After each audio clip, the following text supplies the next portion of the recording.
Okay, Tabby, are you Yep. ready? Yeah, I'm All here. Can right. you hear me okay?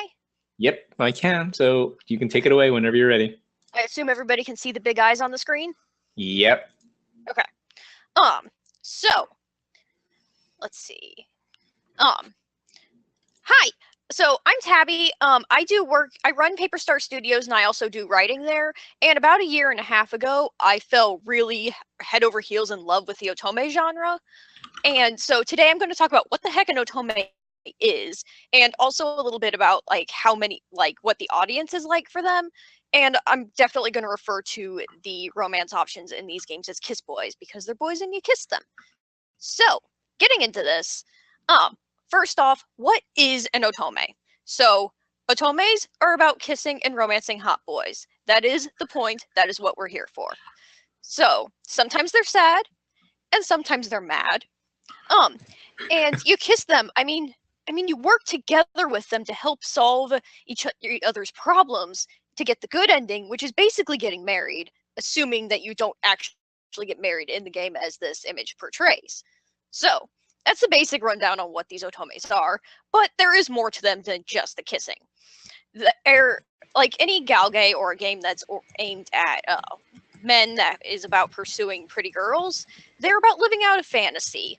So, like, how many of us get to be surrounded by hot boys vying for our attention, and then how many of us get to hijack a train in that situation? It's not really a thing you get to do.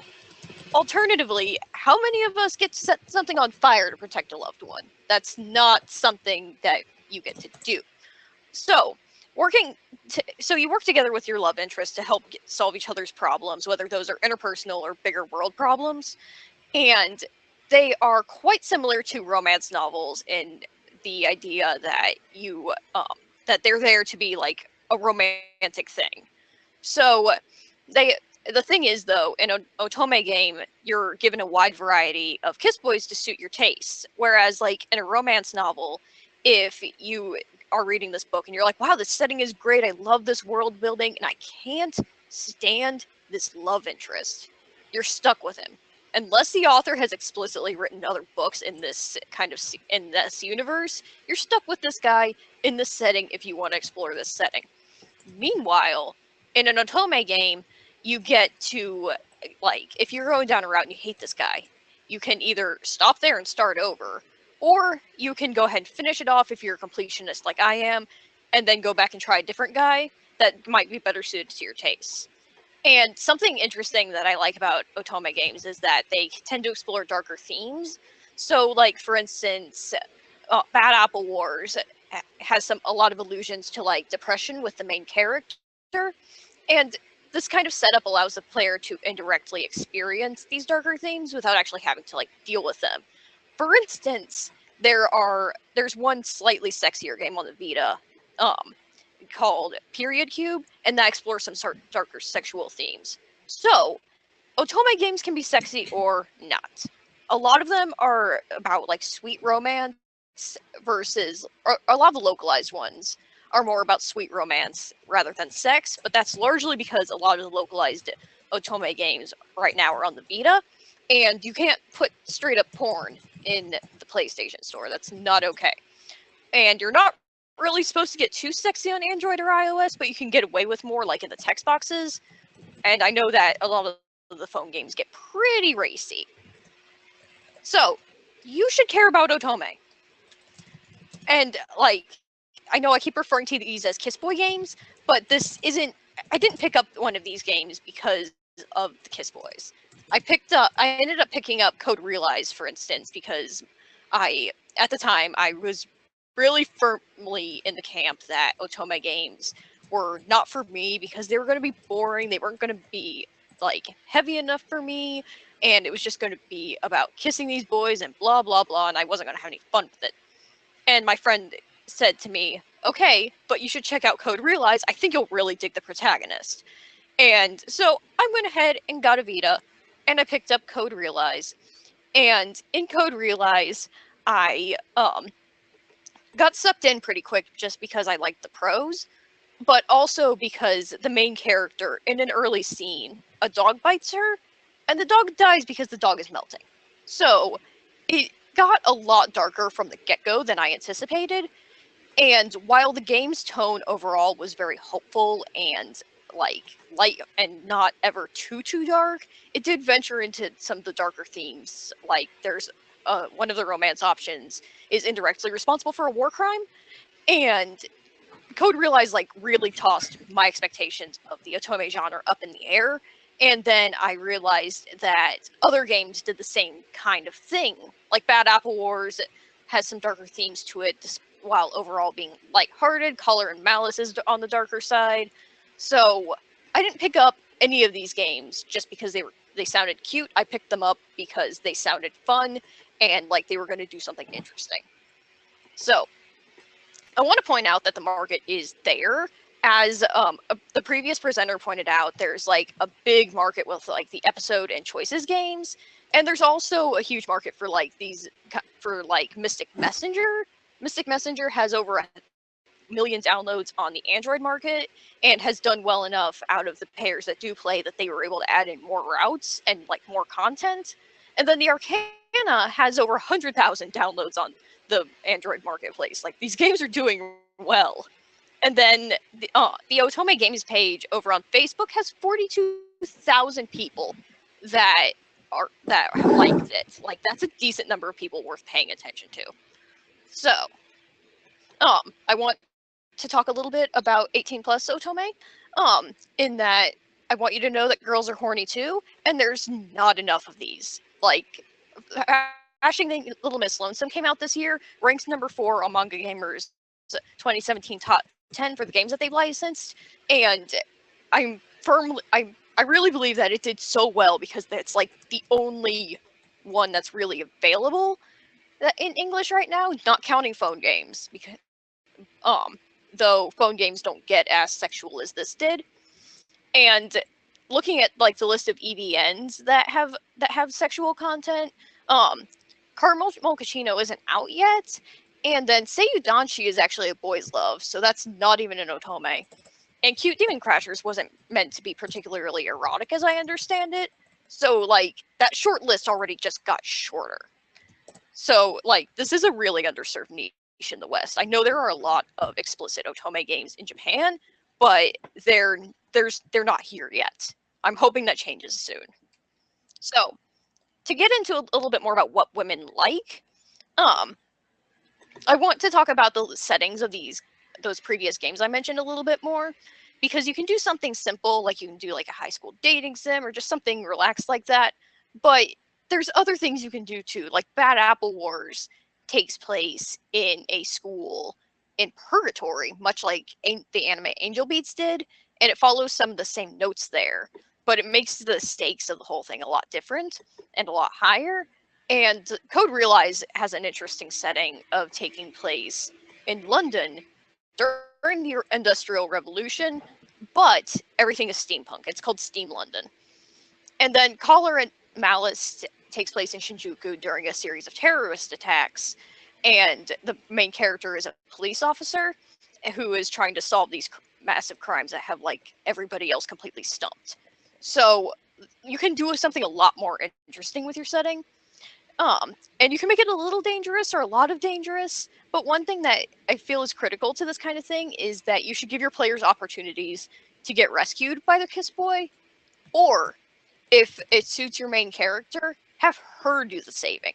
That can be a really fun, kind of empowering thing to have your main character take a level in badass to protect somebody that she loves. Now, you should give your players romance options, obviously. I personally err on the side of having a set of strong, solid personalities, just like a small handful, 4 or 5, versus having a bunch, because I have found that, for instance, there's a game called Norn 9, and it has 3 protagonists. Each protagonist has 3 romance options, so that's 9 routes to go down. And this is a long game, and it's kind of exhausting. I've enjoyed the routes that I've played, but it's exhausting. And one final thing that I want to note that not enough games do yet, I know Caramel Mochaccino is going to have female romance option routes, but like there were a couple of Otomes I played recently, and I really wanted to kiss the girl. and I couldn't kiss the girl. And it was really frustrating. So if you're going to be making an Otome, you should give your player the option of kissing the cute girl. So making like a really fluffy game is an option. So at the right, you're going to see that very silly event image. That's from a game called Sweet Fuse. And the basic premise of that is that the main character is going to opening day at a theme park, and because her uncle works there, or he's the one that owns it. And then suddenly it turns into a hostage situation, and she has to work together with the rest of the cast to free the hostages and like deal with the person who like did this whole thing. And it's got that kind of dark setup, but the whole thing is very lighthearted and fun, and like nothing really bad ever happens in it. Like one of the challenges in the game is the characters have to wear their suits and then play musical instruments on TV, and it's got that kind of tone to it. It's very light. But there are messier things that you can do, and then you can also have routes that are like darker than others. But like if your game has one that's kind of on the soft side, but then you have something that goes a little darker, you can do that. I would advise against false advertising, where it starts off fluffy and turns into a horror show. Code realizes something that mixes this up very well, because in one of the characters' routes, he has his main goal is he wants to fly to the moon, and his route is very like gentle. It's not super dangerous. And then there's the route that I mentioned earlier, where one of the characters is indirectly responsible for a war crime, and another one of them is directly responsible for it. And there's also a serial killer on the loose. So it varies between the routes in tone.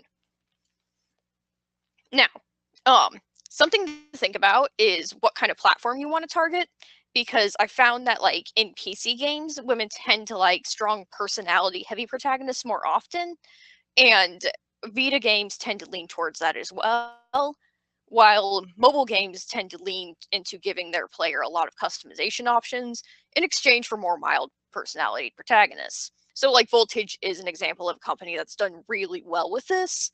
They have a ton of games, and their company as a whole has a fandom that is pretty active as far as I can see. And like when they put out a new game, people are just ready to go get it because they love Voltage as a company. Now, whether a protagonist with a heavier personality or less of one is going to work for you depends on what kind of game you're making and what kind of story you want to tell. So that's something that's entirely up to you to figure out. I will point out that there's a bit of overlap between the two audiences, but like I know some phone players never touch PC games, and some PC players never touch phone games, so that's something to keep in mind. And then in regards to actually getting it out there, as I mentioned before, the PlayStation Store has rules about like how sexy you can be on there. So, but also it can be more expensive to get your game onto. And also there's the fact that like when it comes to putting your game into the language for PlayStation in the first place, I believe PlayStation uses C, and you can't just take Ren'Py and turn it into C. You basically have to rebuild your game from the ground up, which can be like a huge cost sink. So like if that's not going to work out for you and you have to like choose where your budget's going to be, the Nintendo Switch and Xbox marketplaces are alternatives with like lower bars of entry. So I want to talk about a little bit about the fact that like when you're starting with pulling together an Otome game, it's perfectly fine to start with tropes that you like. If you like tsundere characters, you should go ahead and like start with a tsundere as like your very, very base. But like don't go down TV tropes and just like use it as a checklist. You want to like use it as a starting point, and then draw inspiration from things that you've liked and pull together like a character that follows some of these traits that you like, but can also do something else. Because like genre expectations are not rules. The games I've mentioned previously did not come into existence because they were following a hard set of rules. They did things that like were a little bit beyond what might have been expected of Otome as a genre. And also like yeah, so Otomes don't have to follow the rules exactly. So feel free to mix it up a little bit. Make the game that you want to make.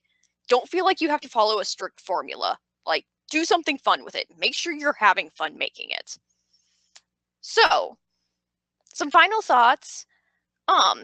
There are a lot of Otome out there with like great emotional stories. I'm not somebody that cries over games a lot or like any form of media, but Code Realize like killed me on multiple occasions, and Bad Apple Wars also really got to me.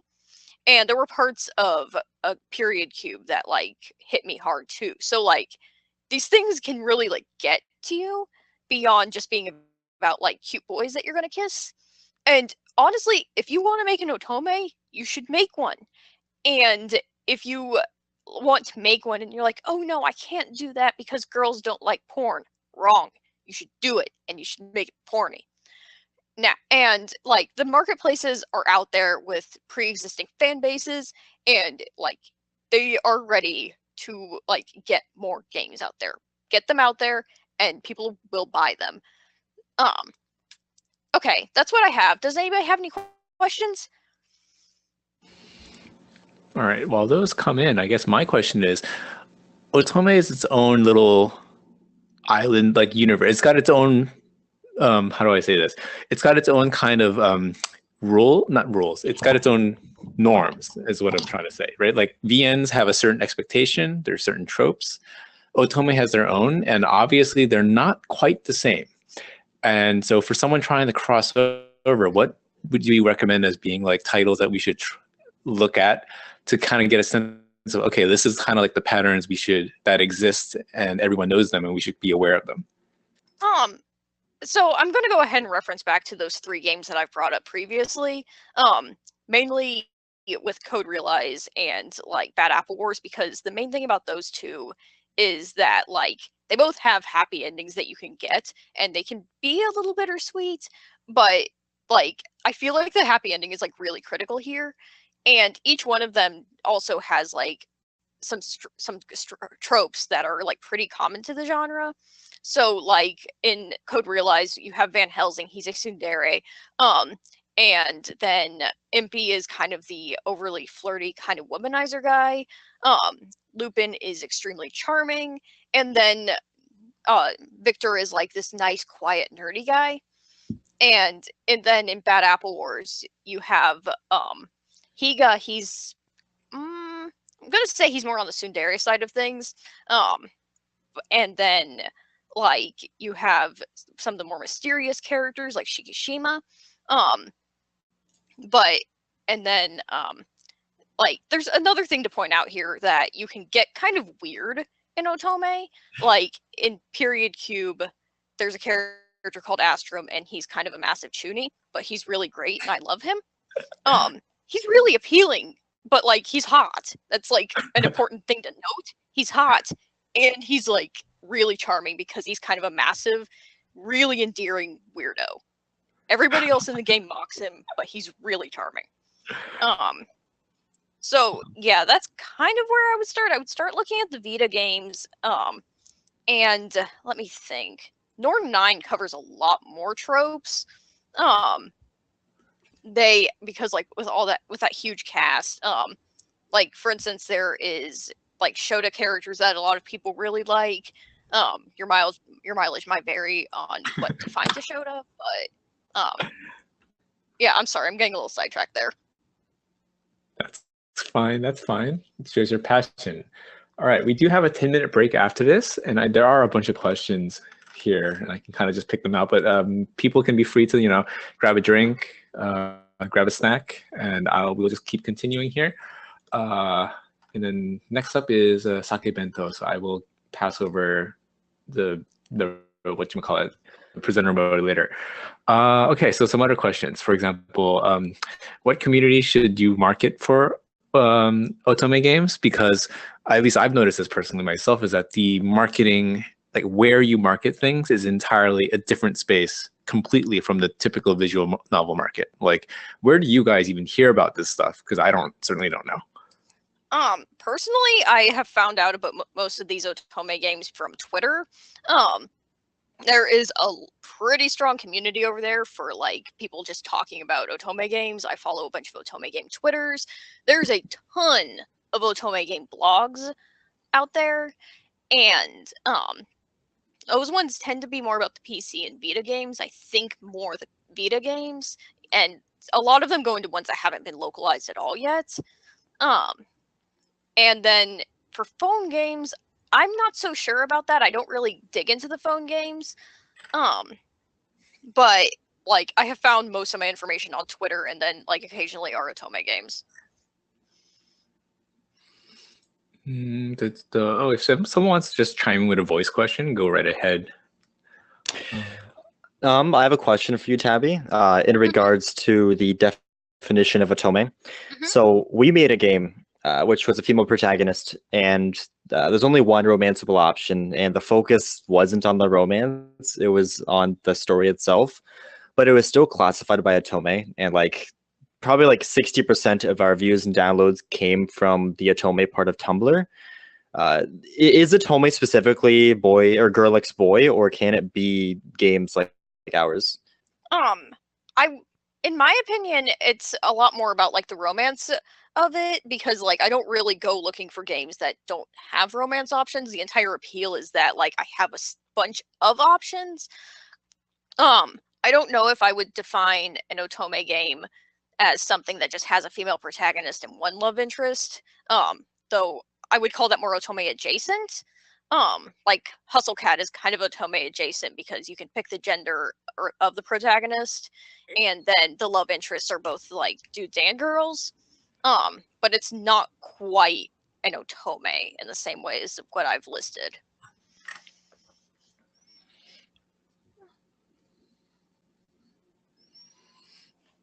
There's a question. Talking about porn and stuff. There's research recently that found out girls are actually searching for rougher styles of porn than men in general. Do Otome games need more rough fetishy scenes, in your opinion? I mean, make it fit your story, but like if you're confident that you can write something kind of raunchy and a little rough, then go for it. There's one explicit Otome that I was looking at. It's in Japanese, so I don't have a whole lot of information about it. But it seemed to be on the darker side. It was definitely a lot of sex. So like, yeah, you can go rougher with it. Like, don't be afraid to like get a little darker with things and like go into some fetishy stuff. But like, I would look a lot more at some of the pre-existing Otome, and also like look up porn that's just aimed at women, because there are some differences. Like, for instance, I've found that like in a lot of games that are aimed at men, there will sometimes be a extremely disturbing amount of like cum, and it's just kind of everywhere. And I have found that in games oriented at women, such as both Boys Love and like Otome, that's decreased a lot to like a more reasonable amount. Like, it's not everywhere. More anatomically correct. Sorry. Yeah. Sorry. No. I'm saying like it's more realistic. It's more anatomically correct. Yeah. Sorry, I didn't want to go like too explicit. Yeah. We're just on that weird line here. Yes. I actually did want to add that the combination of these two talks are kind of interesting, because in China, the two biggest mobile visual novels are actually both Otome. Like Love, Nikki, Dress Up Queen is a dress-up game, but it's definitely a female-targeted game. And then the recent one, Love and Producer, is actually huge in China. It's like a top 3 game in China right now, and it's definitely like it has like Otome visual novel characteristics in it. Oh yeah, that's really interesting. Like, yeah, I was happy that the talk about like the pay-to-play model came on before mine, because like I've looked at episode before and I haven't played any of them, but that's like a really good example of games that are like aimed at women that do get like into racier territory a little bit. Sometimes that like really rake in money. So like yeah. Yeah, in general, on average, it always the mobile market has always been a little bit more like accessible to female, essentially customers. I've noticed this has been a thing, right? Like women may not identify themselves as gamers per se, but they will play games. They're just not. They don't think of themselves as gamers, right? And so on a mobile platform, they're more willing to like spend $5 on an app. Yeah, and you can be a lot more subtle about playing like your phone games because everybody has the phone with them all the time. So like if you're playing through a Otome game on your phone on the subway, like nobody's gonna think twice about that. Whereas like if you're at home and you're like playing an Otome on your computer, somebody might walk up behind you and be like, "Oh, what are you doing?" Yeah, that's an eternal worry for every visual novel. Yes, truly. My parents that I'm gonna bounce in with just because it's funny to me. One of my friends was playing Mystic Messenger, ran into like a friend, and sort of explained it to her, but very poorly. Months later, ran into her again, but this time her parents are around, and her friend asks her, "Hey, are you still on that? What was it? A dating app?" And of course, her parents are excited, like, "Oh my goodness, you're on a dating app?" And her friend goes, "You were flirting with like, was it 7 guys?" Oh my god! Stop talking! Stop talking! Yeah. Can we not? That's so good. So. Oh my god. Okay, that is the most amazing story. Oh my god, yeah, that's amazing. Okay, I'll be hanging around the Discord. If anybody else has any questions, I think my time is about up, or is it? We're in break time. Like people have been doing whatever.